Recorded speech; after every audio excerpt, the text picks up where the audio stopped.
Hey guys, tonight we're stepping into a place so hot, so dry, and so ancient that your lip balm would cry for mercy. You're walking along the dusty banks of the Nile, toes sinking into soft silt, the sky glowing like a kill above you. The air hums with the buzz of insects and the chants of priests. The scent, a weird mix of frankincense, river mud, and something you're pretty sure is camel. And as you duck beneath a woven canopy to escape the sun, someone dabs black coal beneath your eyes, not to glam you up, but to help you survive. Because tonight, we're diving into a world where makeup isn't just a beauty flex.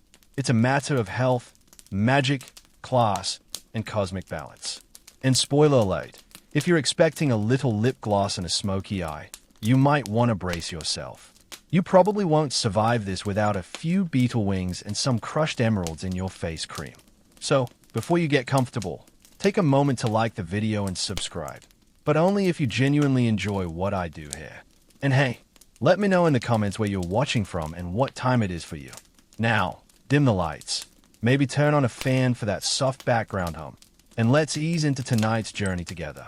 You trudge along the sun-beaten path leading to a small village in Upper Egypt, around 3,500 years ago.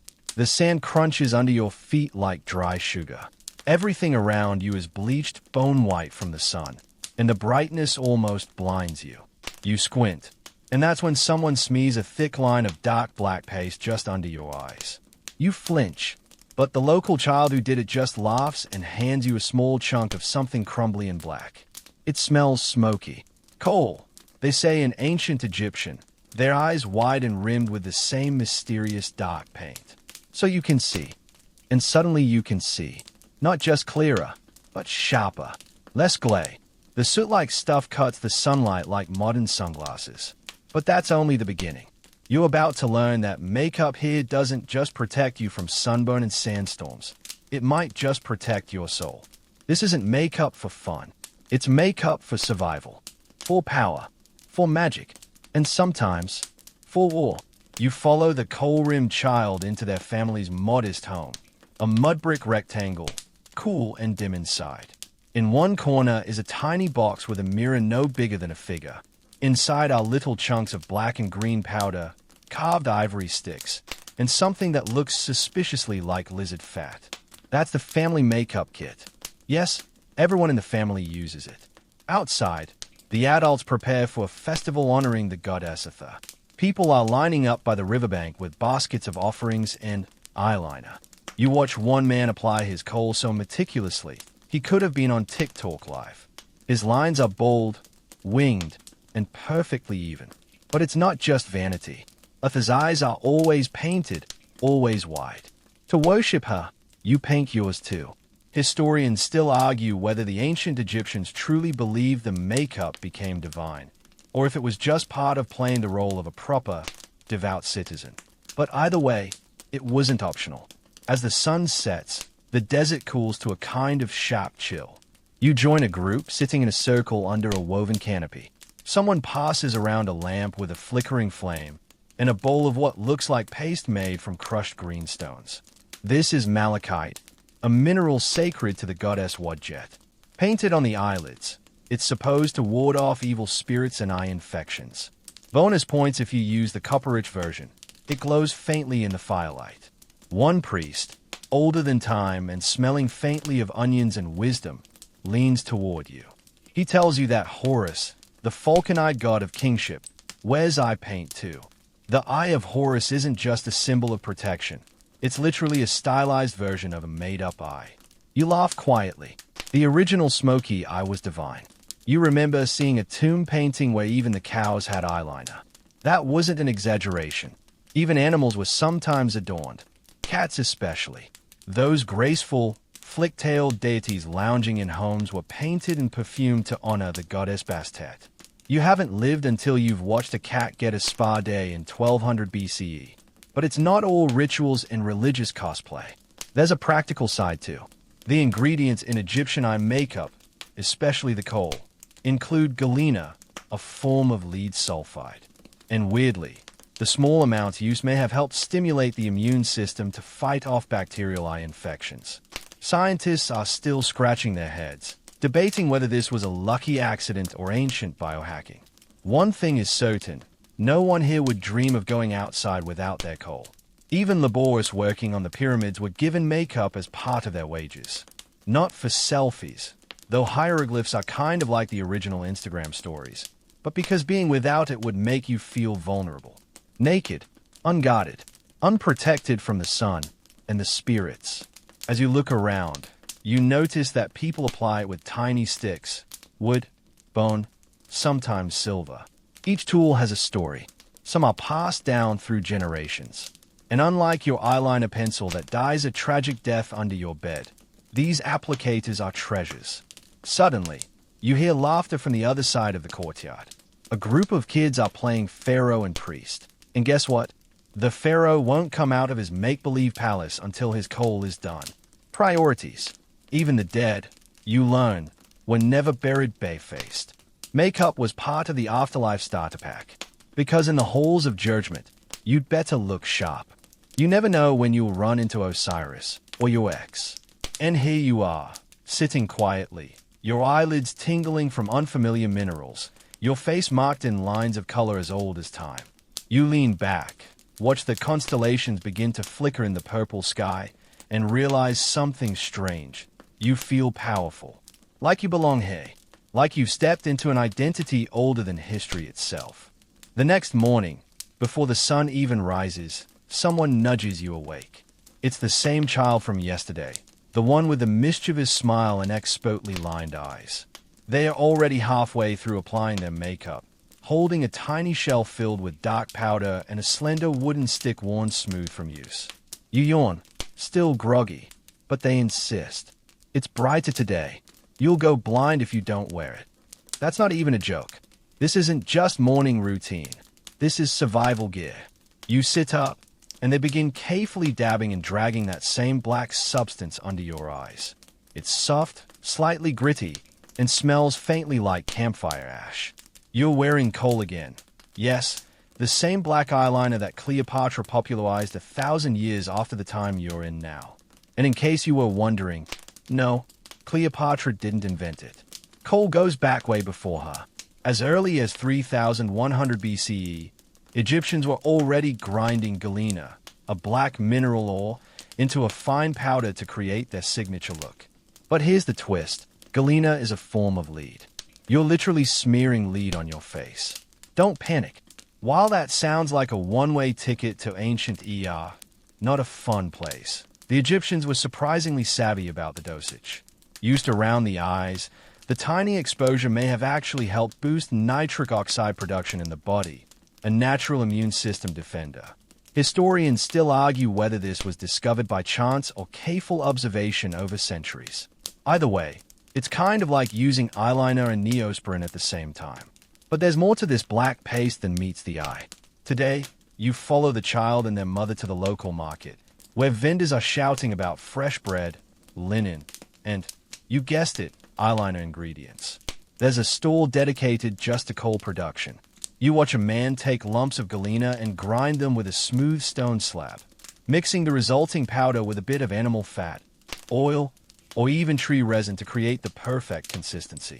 You ask if it's for sale. The vendor laughs. It's not just makeup.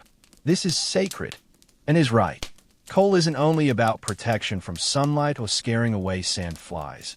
It's also a symbol, a spiritual shield. The black lines drawn beneath the eyes mimic the protective markings of the gods, particularly Horus. By lining your eyes, you're quite literally stepping into divine vision. And remember how cats were worshipped. Those graceful guardians of the home? Their eyes are rimmed with natural lines that humans tried to copy. You see a young priestess mimicking her pet cat as she smooths dark Kohl around her eyes, tracing lines that curve upward like tiny wings. That upward wing? It's not just style. It's function. It draws evil upward and away from the body, like smoke drifting toward the heavens. You spot a soldier walking by with lines so thick and bold he looks like he's halfway to cosplay. You assume it's festival gear, until he tells you he never enters battle without it. He even carries a small vial tucked into his belt, next to his blade. It's not for vanity, it's for victory. Historians believe soldiers used coal to reduce glare in the desert sun, giving them an edge in combat. Kind of like ancient football players with eye black, but with more flair and sacred significance. Again, scholars still argue whether this was a side benefit or intentional tactical gear. The soldier squints at you, noticing your slightly uneven application. He takes your stick and, without ceremony, reapplies it. There, now you're ready for war. You manage a nervous smile. You were just planning to fetch water. But hey, maybe it's the same thing out here. Later, you visit a temple where a young priest is preparing for the midday rituals. Before he chants a single word or lights a single offering, he dips his fingers into a small container of freshly mixed coal. It's a smooth, oily paste, richer than the dry stuff in the marketplace. Temple coal, you're told, is specially blessed. Some even believe it carries the essence of divine sight. You watch as he paints both his upper and lower lids, slowly, deliberately, like he's calling something ancient into his bones. He turns to you. You cannot see clearly unless you see with the gods, he says softly. You're starting to understand now. This isn't cosmetic. This is cosmic.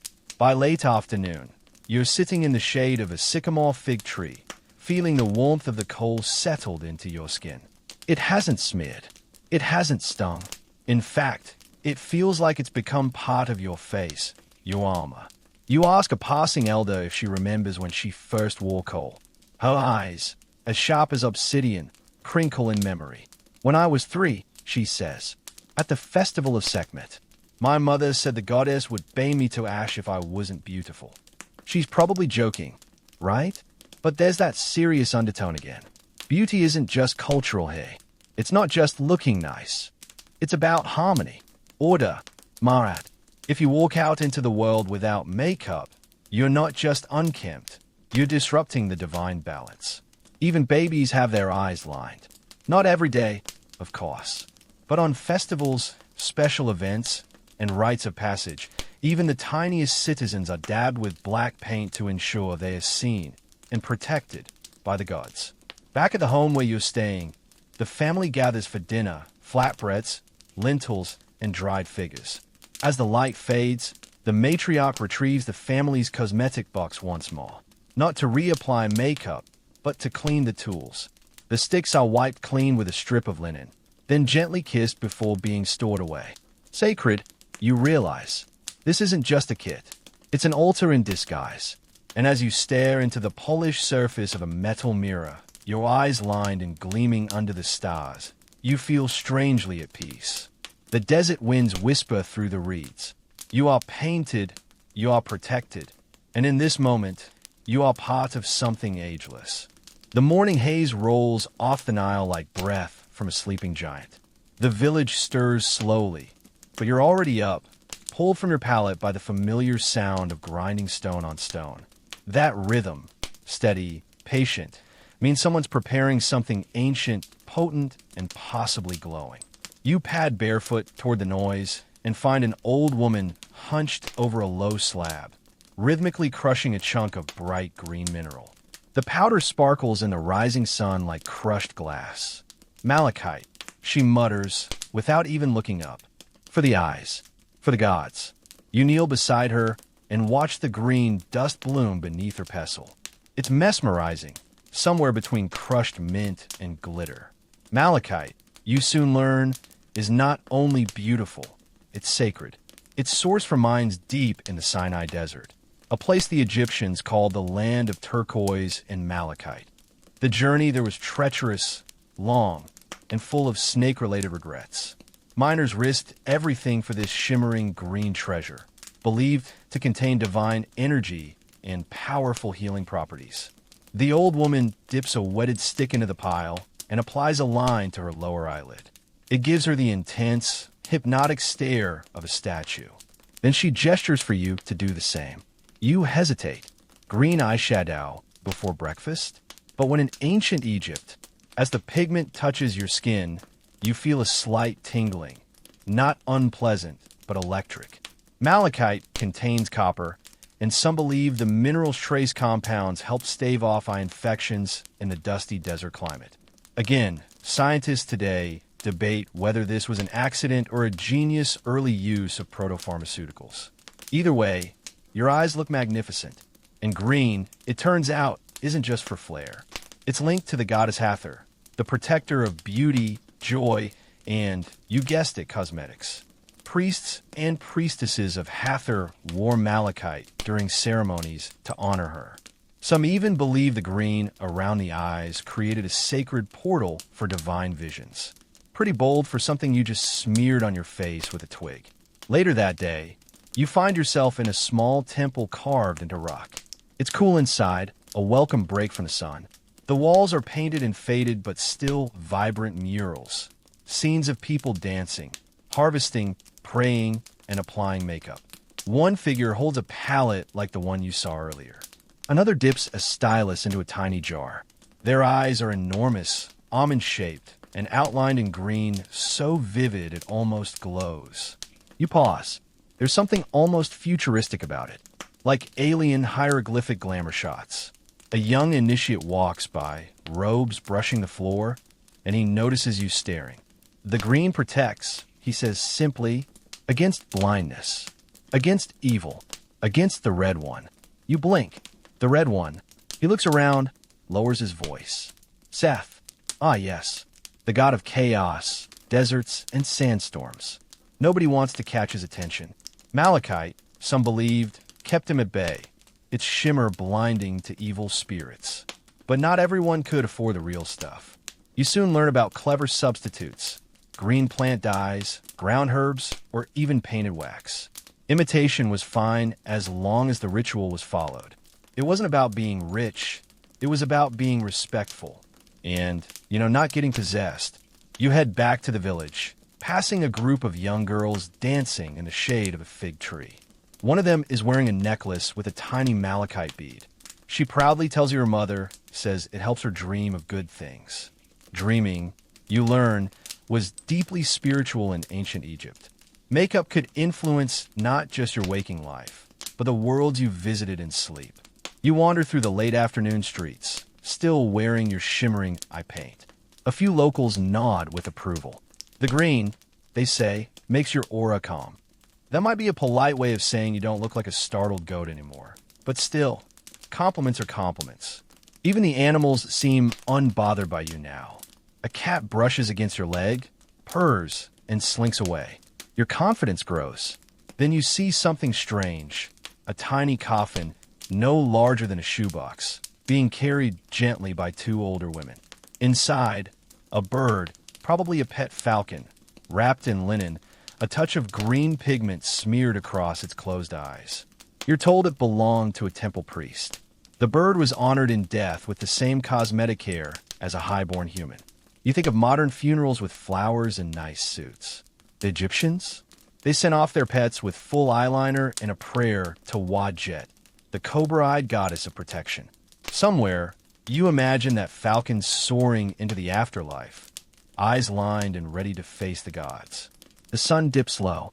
As golden light spills across the courtyard, someone brings out a makeup palette carved from ivory. It's shaped like a fish, long, elegant, and deeply symbolic. Fish represented fertility, life, and sometimes resurrection. Even the tools here are layered with meaning. You're offered the chance to hold it, and your fingers trace the curves as if remembering something from a dream. You think back to your own world, plastic compacts, eyeshadow names like Enchanted Moss or Cybergreen. Here, no branding, just ritual, intention, a direct line to something timeless. Back at the house, the children gather around their father as he opens a tiny chest. Inside are vials, carved sticks, a few pouches tied with twine. He removes a green-stained palette and passes it reverently to his eldest daughter. For the ceremony tomorrow, he says, make sure you wear it right. Tomorrow's a big festival, one dedicated to Hathor. You're invited, of course, but you'll need to look your best. Not for Instagram, for the divine. That night, under a sky thick with stars, you wash your face with cool river water, but the green doesn't fully come off. Malachite clings, like a memory or a dream. And that's okay. You kind of wanted to stay, because somehow a little powder and a stick would made you feel radiant. Ready, seen, and just maybe protected by gods older than sand. You wake before dawn to the smell of incense and the low hum of singing. It's festival day. The temple is preparing to honor Hathor, the goddess of music, beauty, love, and, not coincidentally, great eyeliner. You stretch under your linen blanket and sit up slowly, blinking against the soft blue-gray light filtering in through a woven reed window. The air already smells like perfume, sweat, and excitement. Today, you're not just observing, you're participating, which means, first things first, your face needs to be ready for the gods. The same grandmother who taught you about malachite now sits you down beside a clay bowl filled with strange-looking pastes. You're lucky, she says, scooping a dark, inky smear onto a stylus. We're using the good stuff today. You recognize the scent immediately. Something sharp, smoky, almost metallic. It's not Kohl this time. This is mestamet, a combination of galena, soot, lead salts, and sometimes even a dash of ground antimony. Yes, you're still applying lead to your face. No, it doesn't feel like poison. It feels like power. As she draws careful lines under and above your eyelids, she whispers prayers. You realize she's not doing your makeup. She's enchanting your gaze. Each line is a protective barrier. Each stroke is a spell. Not in a Hogwarts sense, but in a way that feels deeply ancient, personal, and yes, a little bit cosmic. She finishes with a dot just beneath your eyes. That's for clarity, she says, and to scare off the wrong kind of spirits. You blink and catch a reflection in a polished bronze mirror. Your eyes are huge, mysterious, and strangely fierce. You look like someone who knows secrets. Maybe too many. Outside, the streets are already buzzing. Musicians with curved harps and bone flutes weave through the crowd. Dancers with sistrums, those jangly, metallic rattles sacred to Hathor, twirl in brightly colored linen robes. Everyone is painted. You pass a young boy no older than 6 with fierce black lines extending from his temples like wings. His mother wears shimmering blue-green eyeshadow. Even the donkeys pulling the temple cart have beads tied in their manes and a faint dab of color around their eyes. For a brief second, you wonder if maybe you should color your eyebrows too. But this isn't just about flair, it's about function. Today, you're reminded that your makeup isn't decoration, it's armor. Ancient Egyptians didn't just wear eye paint for health, beauty, or religion. Sometimes they wore it for war. You overhear a soldier bragging about how his thick coal lines helped him stare down a Nubian opponent during a skirmish. Couldn't see where my eyes were looking, he chuckles. Made him nervous. That's how I won. You raise an eyebrow, but the guy looks deadly serious. Even ancient psychological warfare had style. Historians still debate whether this kind of makeup tactic was widespread or just personal superstition, but there's no denying that soldiers regularly applied kohl before battle, more often than priests, even. And with the intense desert glare bouncing off metal armor and weapons, those dark lines likely served a similar purpose to the anti-glare stripes athletes use today. Of course, there's also the intimidation factor. Thick eyeliner makes your stare more dramatic, intense, maybe even a little terrifying. In a land where your enemies might believe you're channeling the gods through your eyes, a little bit of theatrical makeup suddenly becomes a military strategy. But don't be fooled. This isn't just a masculine thing. Women, too, use makeup like weaponry. You watch as a merchant woman carefully adjusts her eye lines to be extra long and sharp today. She's not going into battle. She's going to the market. But she wants to intimidate the competition. Her lines extend far past her temples, like blades. And guess what? People make space for her. At the temple gates, priests and priestesses perform dances so synchronized and intense you start to wonder if TikTok had an ancestor. Their movements are swift, deliberate. And all of them have eye makeup so dramatic, it makes Broadway look shy. Sharp black wings, green shadow up to their brows, dots and swirls on their cheeks like constellations. You learn that certain face paint patterns were reserved for rituals, special combinations of color, shape, and symbol that were worn only during sacred days. Some designs were believed to summon certain deities or protect against curses. Others represented stories, myths told through pigment and brushstroke. It's makeup as storytelling in the most literal sense. You take part in one such ritual, following a line of worshippers toward the altar. As you kneel and offer your malachite-painted palm, a priest dots your forehead with a speck of red ochre and whispers, "Now your sight is balanced." The symbolism is endless. Red ochre for vitality, malachite for vision, kohl for protection, and carmine. Yes, the crushed beetle pigment for beauty and divine favor. It's a full-faced theological thesis.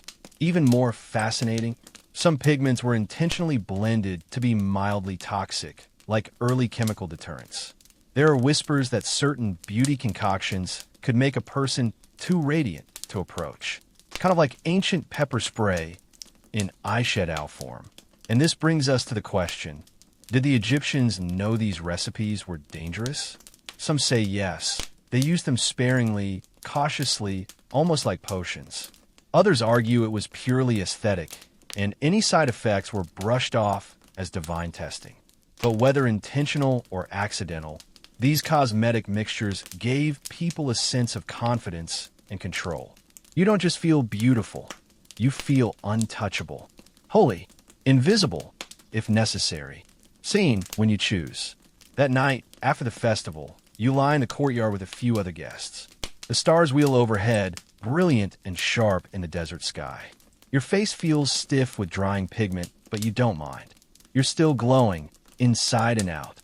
One of the girls beside you points at your eyelids and says, "You look like a statue of a queen." You smile sleepily. You don't correct her, because tonight you are a queen, or a warrior, or a temple guardian. Whoever you want to be, really.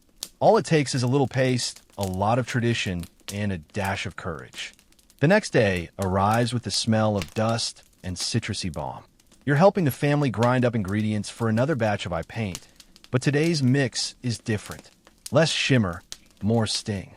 You wrinkle your nose as a strange scent wafts up. A mix of charcoal, vinegar, and something definitely metallic. Cosmetic chemistry. The matriarch grins. The good stuff. Helps with curses. And flies.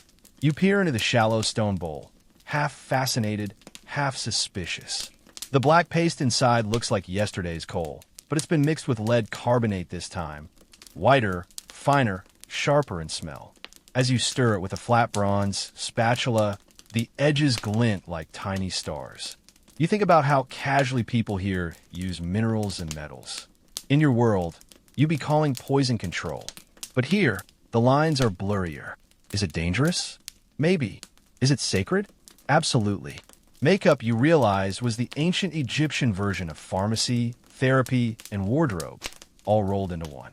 Your host waves you over. "Come see this," he says, beckoning you to a clay tablet covered in symbols.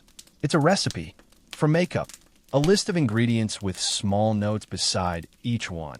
Some refer to protection, others to beauty, and a few seem to describe symptoms they're meant to treat.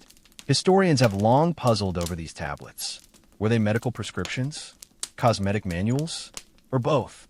One entry describes a mixture of red ochre and honey, used for bringing youth to the face. Another suggests a blend of copper salts and natron for cleansing the lids and calming the gaze. Sounds like the original eye serum, if you're being honest. As you help prepare more of these mixtures, you notice something odd. Each one is stored in a different container, some in shells, others in alabaster pots, and a few in hollowed-out dates. It's not just about storage. It's about preservation, energy, ritual. The container matters. You ask if some recipes are secret. The father nods gravely. Some are only known by priests, or passed from mother to daughter. Others we write on tomb walls, so the dead can look good forever. You blink. Tomb walls? Sure enough, when you visit the local necropolis, just a few hills away, you see carved instructions detailing how to grind pigments, what oils to mix, even when to apply the colors during embalming. These aren't beauty routines. They're transformation spells. One wall shows a noblewoman being prepared for burial. Her eyes are painted with thick black kohl and green malachite. Her lips tinted a subtle red. At her feet, a servant holds open a box of oils, jars, and brushes. It looks like a matte counter from the afterlife. Her husband's inscription reads, "May her beauty call to Hathor, and may her gaze blind the serpent of darkness." Subtle? Not exactly. Powerful? Definitely. You return to the village with a new respect for the chemists of the past. Ancient Egyptians weren't just artists. They were experimenters, innovators, alchemists of the face. Later, you're invited into a healer's hut, dim and cool, where a woman is preparing a salve for her neighbor's infected eye. The mix includes beeswax, castor oil, and, you guessed it, crushed galena. "You'd be surprised," she mutters. "Kills the sickness, if you get the dose right." You glance at her tools. Every stone, spoon, and vial has its place. And somehow, in this hut of herbs and minerals, you realize you're standing in the ancient version of a cosmetic lab. But unlike modern labs, this one also includes prayer. Before applying the salve, the healer chants softly. She blows over the paste, then paints it onto the woman's eyelid with a twig sharpened to a fine point. The woman sighs in relief. Her fever's already gone down. Historians still debate whether these treatments worked through chemistry, placebo, or something stranger. Was it the galena or the goddess? The ingredients or the intention? You head out, the wind kicking up swirls of sand. People say the desert teaches patience, but it also teaches clarity. You realize the Egyptians weren't dividing science from spirit like modern thinkers do. For them, medicine, makeup, and magic were braided together like the threads of a linen tunic. And sometimes that tunic shimmered. On your way back, a boy runs past, waving a feather brush dipped in golden powder. He's pretending to be Ra, the sun god. His mother scolds him, not because he's playing, but because he used the expensive stuff. "Gold dust," she huffs, wasted on a child's face. Gold, it turns out, was occasionally used in elite cosmetics, finely crushed and suspended in oil to make the skin glow like divine light. You touch your cheek, wondering if you'll ever glow like that. Probably not with that amount of lead still clinging to your pores. But hey, it's the effort that counts. As the day winds down, you watch a group of temple attendants carefully clean their tools, polishing bronze mirrors, wiping down pigment stones, wrapping brushes in linen. Their movements are as precise and reverent as any priest in the Holy of Holies. These aren't casual cosmetics. They're weapons, medicine, offerings, and shields. And the best part? They're all made from dirt, stone, and dreams. The heat shimmers off the sand like water, making the world feel slightly unreal. You're wandering through a noble woman's estate now. A villa with cool stone floors, shaded courtyards, and servants bustling about like bees in linen tunics.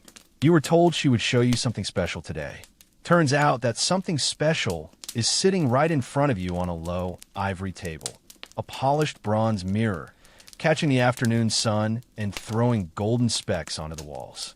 And just behind it, rows of neatly arranged containers, alabaster jars, onyx pots, faience bowls, all filled with shimmering powders, fragrant oils, and pigments so vibrant they could light up the night. You lean closer. The mirror's surface, unlike anything you've seen before, reflects not just your face but your expression. It's a little warped, softened somehow. No harsh shadows, just a glow that makes you look slightly more divine. Maybe that's the point. Made of bronze, your host says, smiling as she applies a thin strip of red ochre to her cheeks. Sometimes copper, sometimes silver. Not just for looking, you know. You nod, because it's clear now, mirrors here are more than tools. They're symbols, portals, status icons. The ancient Egyptians believed reflections were linked to the soul, and this mirror is as much for spiritual alignment as it is for checking if your eyeliner wings are even. You pick it up carefully. It's heavier than expected, cool in your hands, and beautifully engraved with the shape of a sistrum, Hathor's sacred rattle. As the light catches the curve of your cheek, you can't help but feel inspected, like the mirror is looking at you, not the other way around. And it hits you. In ancient Egypt, to see yourself clearly wasn't vanity. It was ritual. You don't apply makeup to change your face. You apply it to reveal what's already there. Your spiritual shape, your divine spark. The noblewoman continues her ritual, dipping a stick into a pot of ground cinnabar. It's bright red, the color of renewal, but also danger. Mercury-based and highly toxic, cinnabar was used sparingly and only on special occasions. You raise an eyebrow. She laughs. Yes, yes, poison. But isn't it beautiful? And it is, though your modern brain is begging you not to touch it. The mirror becomes central to her preparation. She moves it slightly every time she changes pigments, angling it to catch the best light, turning her face as if aligning herself with the cosmos. You begin to see the ritual choreography in it. The same sequence repeated every day in every house for thousands of years. You ask if she always does this alone. Sometimes, she replies. But during rites, I sit with other women. We sing. We share oils. Sometimes we cry. We tell stories about our mothers and daughters. Beauty is a memory, you see, something we pass down. It's quiet for a moment. Outside, someone is singing in the garden. You recognize the melody. It's the one they played at the Hathor festival. Soothing, slow, full of lilting vowels and sighs. The noblewoman gestures to a servant, who brings out a second mirror. This one's smaller, shaped like a lotus flower. Try, she says.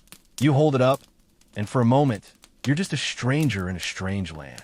But then you look closer, your eyes lined in black, your skin warmed by red earth, your face gleaming with river oil, and you see someone timeless. Someone who belongs here, and maybe always did. You glance back down at the table and notice something new, a worn brush with just a few bristles left. It's been used so many times that its wood is stained black. You ask where it came from. My grandmother's, she says, and her mother's. I still use it for Kohl. That's the family line, right there. You look at the brush again. It's not pretty, but it's powerful. This is heritage, not trend. A sacred relic disguised as a makeup tool. Outside, children play in the dust, and one of them picks up a shard of bronze. She squints into it, frowns, then laughs, and holds it to her friend's face. Mirrors for them aren't magic yet. They're toys. But someday, that reflection will mean more. You're ushered into another room, where older women are seated in a circle, each with her own mirror. They're helping one another prepare for a funeral procession tomorrow. Even in mourning, there is ritual. The deceased woman must be sent off beautifully, with her makeup done perfectly, her face painted as it was in life. She was lovely, one of them says, mixing a bit of ground rose with almond oil. But her mirror always lied. They all chuckle. You suddenly understand that even in ancient Egypt, people still wondered if their reflection was being honest. And yet, the mirror doesn't lie about the divine. That's what they believe. It reveals your essence, your readiness to meet the gods, your worthiness to move on. Historians still argue whether mirrors were used more for vanity or for sacred rites. But after seeing this, you know it's both. And neither. It's not about the glass or the polish. It's about intention, about who you're trying to be when you look at yourself. As the sun lowers, casting amber light through the lattice windows, the noblewoman leans back and examines herself one final time. Then she hands you the mirror. Now you look. You do. And you don't just see a face. You see a story, a 1,000-year ritual, a version of yourself from long before you were born. And somehow, it feels more honest than any selfie. You wake to the scent of frankincense trailing on the morning air. Today, you're invited somewhere few outsiders are allowed. The private chambers of a noblewoman. A place where beauty meets power in every oil-soaked linen and gilded applicator. You're ushered past low archways and shaded courtyards into a cool, rose-scented room where the walls are painted with delicate scenes of women tending to their hair, adjusting necklaces, and applying eye paint with serene precision. And there, at the center, sits her, draped in the softest linen, jewels resting against her collarbones, and the calm authority of someone who knows exactly what a little red ochre and green malachite can do. Her attendants are already at work.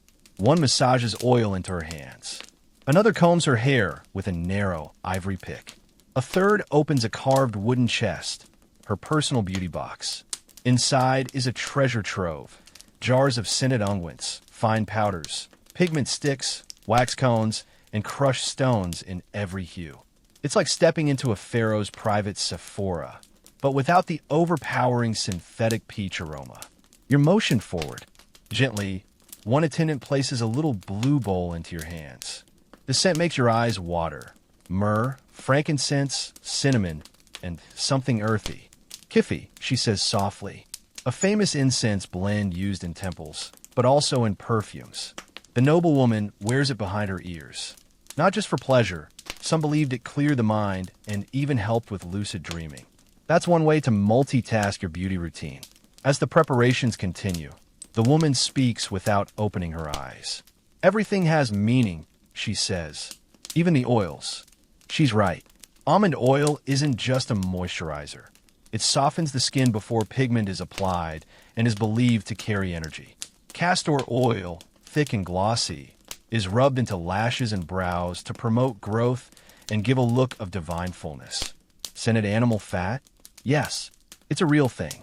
Rendered from oxen or crocodiles, perfumed with lotus or honey, and used to hydrate or shape. You're trying not to think about rubbing crocodile into your cheeks, but hey, this is history. You notice a small jar etched with a symbol you recognize, the Eye of Horus. Inside is a deep red pigment, probably carmine. That's made from crushed beetles, by the way.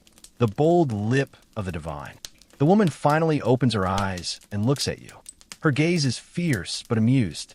You think this is all for beauty? You hesitate. She laughs. This is for power. She leans forward. A man puts on a sword. I put on this.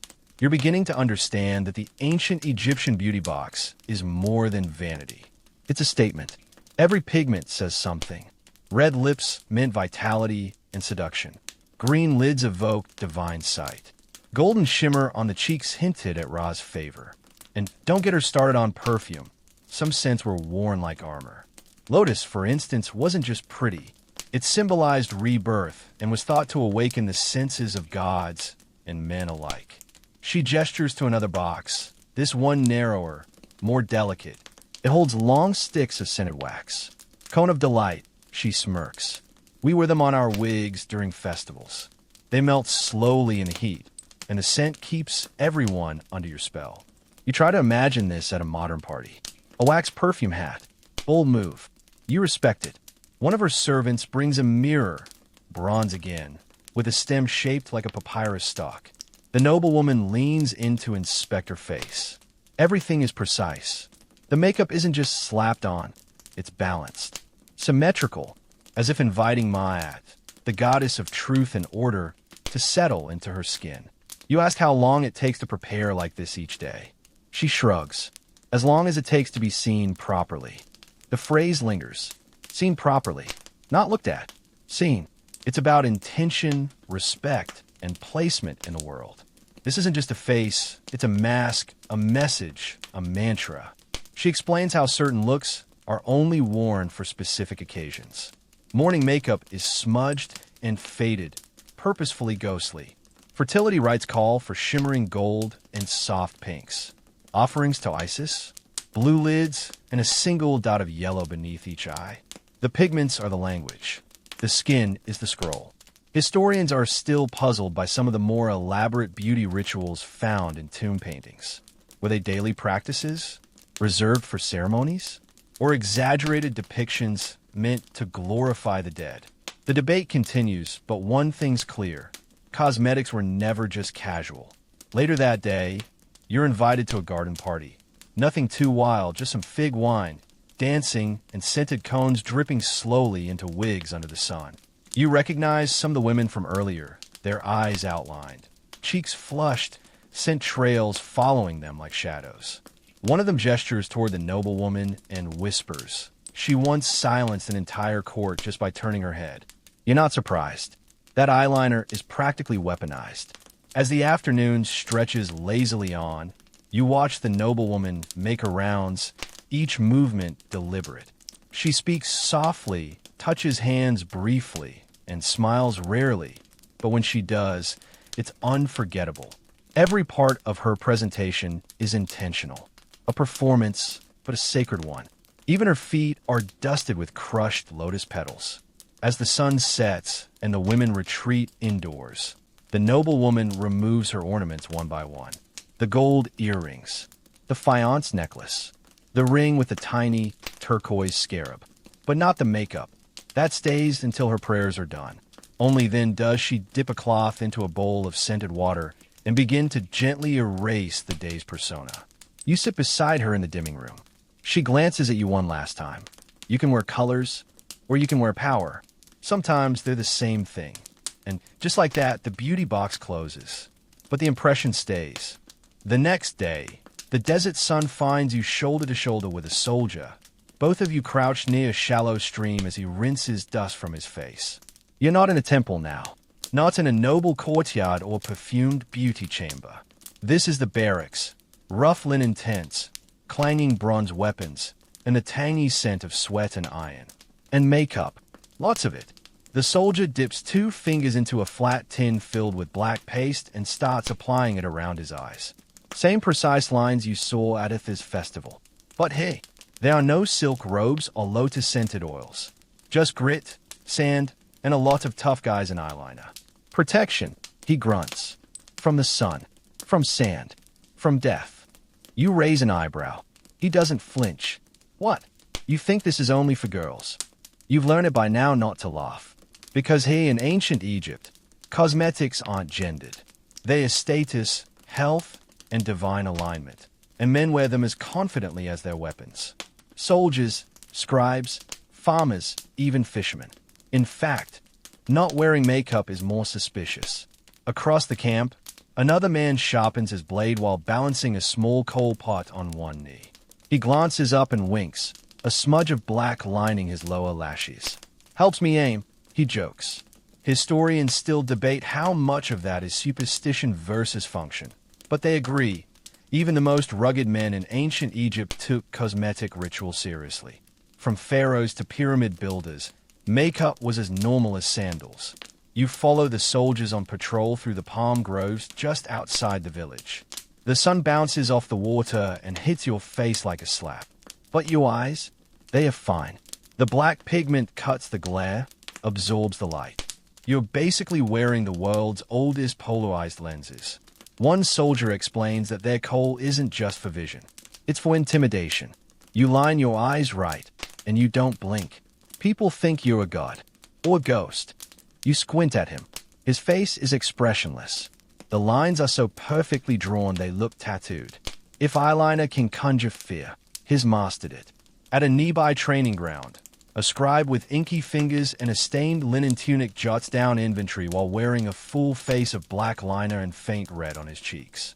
Presentation matters, he tells you, even in writing. He's not joking. The scribes, Egypt's bureaucratic brain, were expected to present themselves with dignity, clean, scented, and painted. Back at camp, you watch an officer prepare for a visit from a regional commander. His servant brings out a travel-sized cosmetic kit. Yes, even the military had these. Inside, a polished bronze mirror, a pot of galena, a stick of cedar-scented balm, and what looks like powdered turquoise. You learn it's a blend of azurite and ground lapis lazuli, imported from Afghanistan and worth its weight in silver. He applies it delicately along his lids and temples, not to impress the commander, but to show status, control, readiness. Color speaks, he mutters, and I need to say I'm not afraid. Later, around the fire, a few soldiers remove their makeup with cloths soaked in vinegar and olive oil. The scent of metal, dust, and perfume wafts through the air. One man uses his dagger's polished side as a mirror, practical and dramatic. Another tells you about a ritual before battles. They kneel, apply Kohl while chanting, and whisper the names of their ancestors. It's not a superstition, it's a spiritual upgrade.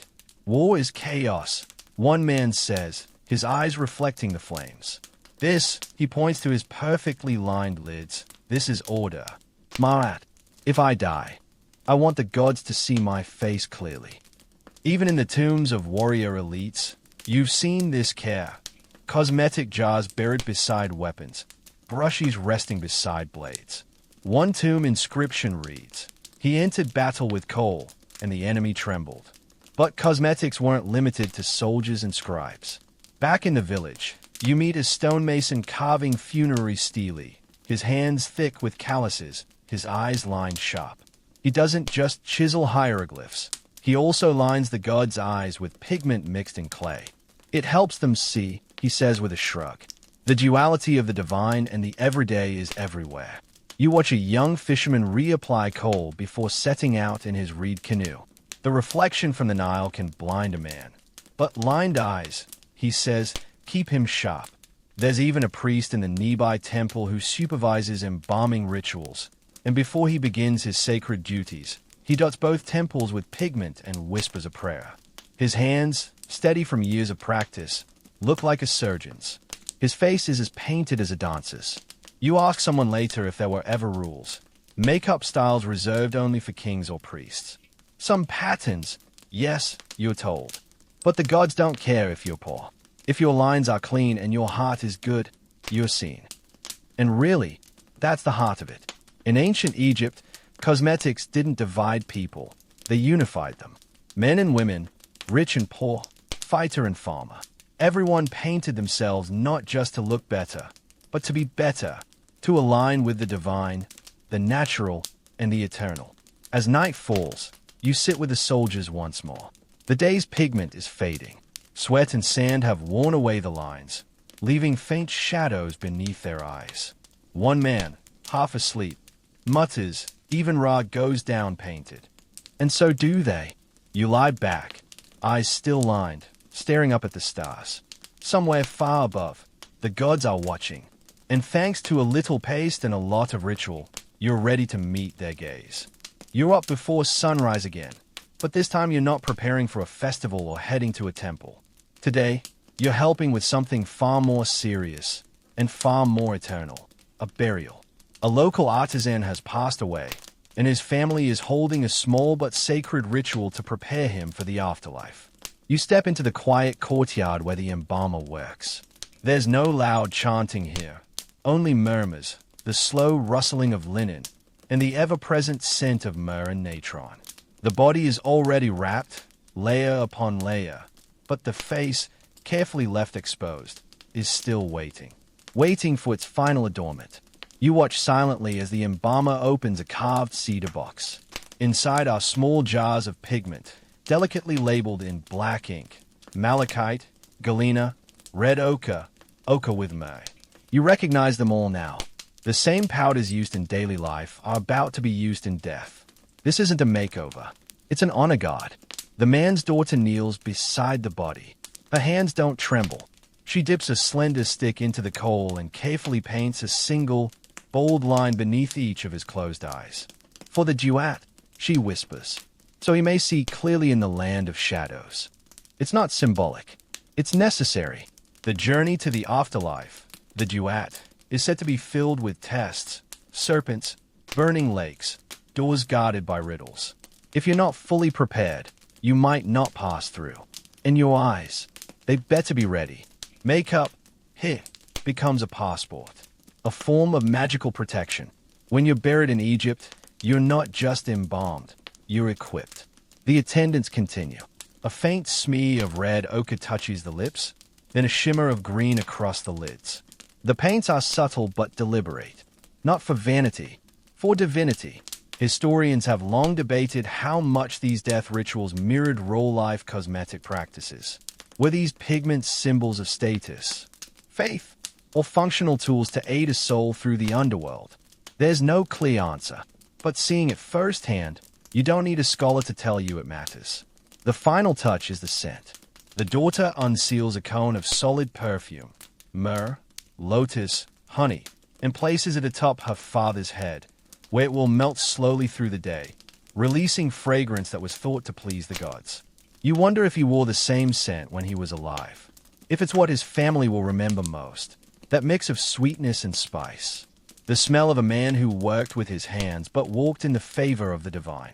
After the body is sealed in its coffin, you join the procession winding toward the necropolis. The mourners wear subdued makeup, not smudged, not messy, just muted. eyes still lined, but cheeks left bare. The effect is solemn, not dramatic. You learn that in times of grief, makeup isn't about performance. It's about reverence. At the tomb, the body is placed inside. Prayers are spoken, amulets pressed to linen wrappings, and the family steps forward with small offerings. Among them, a tiny cosmetic jar. His favorite, the daughter says, placing it near the head of the coffin, so he won't forget who he is. It hits you harder than you expect. In this world, your eyeliner isn't just part of your look, it's part of your identity.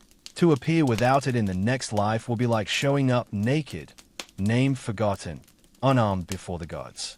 Later, as the sun climbs higher, you help the embalmers clean their tools. There's no urgency, just careful wiping, rinsing, drying. Everything is sacred, every bowl, every brush. Even the cloths used to blot away extra pigment are folded and saved. You sit down with the chief embalmer, a man whose hands are stained with oil and ochre. He's seen more death than most priests, but he smiles gently as he explains, "We send them off beautiful, not to impress the gods, but to reflect the truth, the way their soul shines through their face." That night, in the village, you eat dinner with the artisan's family. They tell stories of his younger days, how he lined his eyes every morning before picking up his chisel, even if he was just carving door frames. He said it helped him see the right lines, one of the sons says.